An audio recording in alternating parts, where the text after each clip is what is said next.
Assalamualaikum warahmatullahi wabarakatuh. Kami dari kelompok 5, kelas C2 Perencanaan Sumber Daya Manusia akan memaparkan materi yang berjudul Proses Manajemen Suksesi bagi Karyawan. Nah, teman-teman jangan lupa like, komen, dan share di media sosial kalian. Saya sendiri, Asisa Nirmala Syarif, sebagai moderator. Perkenalkan, nama saya Fadila Al-Nabila. Di sini saya sebagai pemateri pertama. Perkenalkan, nama saya Nur Hatifah. Di sini saya sebagai pemateri kedua. Perkenalkan, nama saya Nadia Aliasari. Saya dari pemateri 3.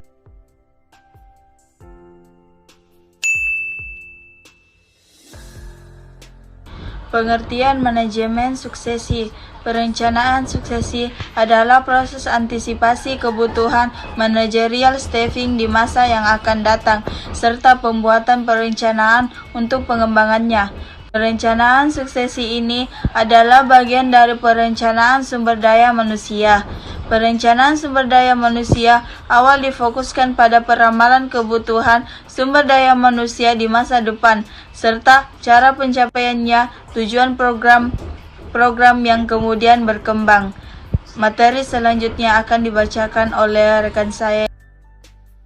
Selanjutnya saya akan membahas tentang proses penggantian, yaitu suksesi dalam perusahaan adalah proses perubahan atau pergantian struktur dalam sebuah organisasi atau perusahaan yang melibatkan beberapa tahapan dengan tujuan tertentu untuk mendapatkan kandidat yang terbaik. Succession planning adalah strategi dan rencana-rencana yang dibuat oleh pemilik perusahaan untuk mengembangkan segala potensi talenta dan kemampuan yang dimiliki oleh karyawan-karyawannya untuk mendapatkan calon pemimpin-pemimpin perusahaan yang terbaik. Succession planning sangat cocok diberlakukan baik bagi perusahaan kecil, sedang, besar, ataupun yang sedang berkembang untuk membentuk calon-calon pemimpin terbaik yang sesuai dengan harapan perusahaan.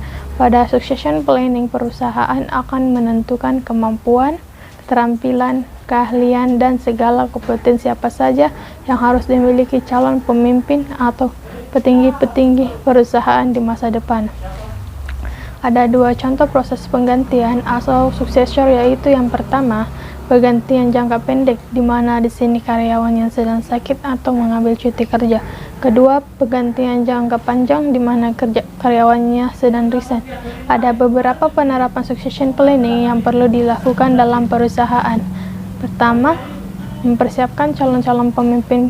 Pergantian kepemimpinan. Persiapan calon pemimpin atau petinggi perusahaan bisa dilakukan dengan beberapa cara, seperti mentransfer ilmu kebijaksanaan, kekuasaan, dan tanggung jawab seorang pemimpin, mengembangkan skill, potensi, dan pengalaman yang harus dimiliki oleh pemimpin. Kedua, proses pergantian kepemimpinan dalam perusahaan dilakukan setelah terpilih calon pemimpin baru. Selanjutnya dilakukan pergantian kepemimpinan, di mana pemimpin lama mundur dari perusahaan dan menyerahkan tanggung jawab dan wewenang kepemimpinan kepada calon pemimpin baru. Selanjutnya akan dilanjutkan ke pemateri ketiga. Promosi. Menurut Hedgerman, kesempatan untuk maju di dalam organisasi disebut dengan promosi atau kenaikan tingkat jabatan. Promosi adalah kesempatan di mana seseorang dapat memperbaiki posisi jabatannya. Promosi berarti pindahan dari suatu jabatan ke jabatan lain yang mempunyai status dan tanggung jawab yang lebih tinggi. Hal ini memiliki nilai karena merupakan bukti pengakuan yang lain terhadap prestasi kerja yang dicapai seseorang. Selanjutnya, syarat penetapan promosi. Yang pertama, pengalaman. Banyak pengalaman seseorang karyawan seringkali digunakan sebagai salah satu syarat untuk promosi, karena dengan adanya pengenalan yang lebih banyak, maka diharapkan kemampuan kerja yang tinggi, ide lebih banyak, dan sebagainya. Yang kedua, tingkat pendidikan. Ada sebagian perusahaan memberi syarat minimal pendidikan agar dapat dipromosikan pada jabatan tertentu.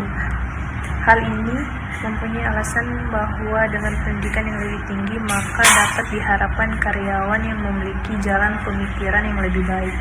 Dan yang ketiga, kejujuran dan tanggung jawab. Kejujuran merupakan syarat yang utama yang perlu diperhatikan, misalnya untuk jabatan, kasir, atau bagian keuangan. Kejujuran adalah merupakan syarat utama yang harus diperhatikan. Selanjutnya yaitu rotasi jabatan. Rotasi pekerjaan adalah sebuah strategi untuk menukarkan pekerjaan karyawan, namun masih dalam perusahaan atau divisi yang sama. Karyawan akan mendapatkan tugas baru dalam jangka waktu tertentu sebelum kembali ke posisi awal.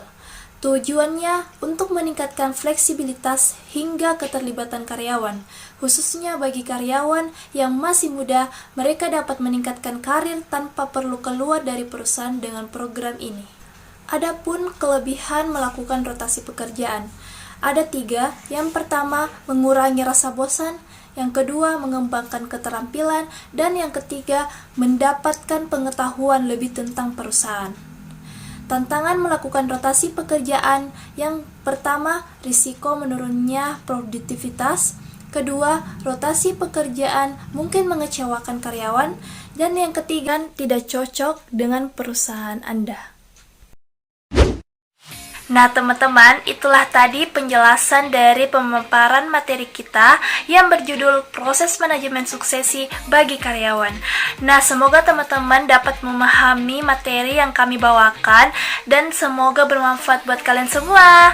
Terima kasih atas perhatiannya. Jangan lupa like, komen, dan share ke media sosial kalian. Terima kasih. Wassalamualaikum warahmatullahi wabarakatuh.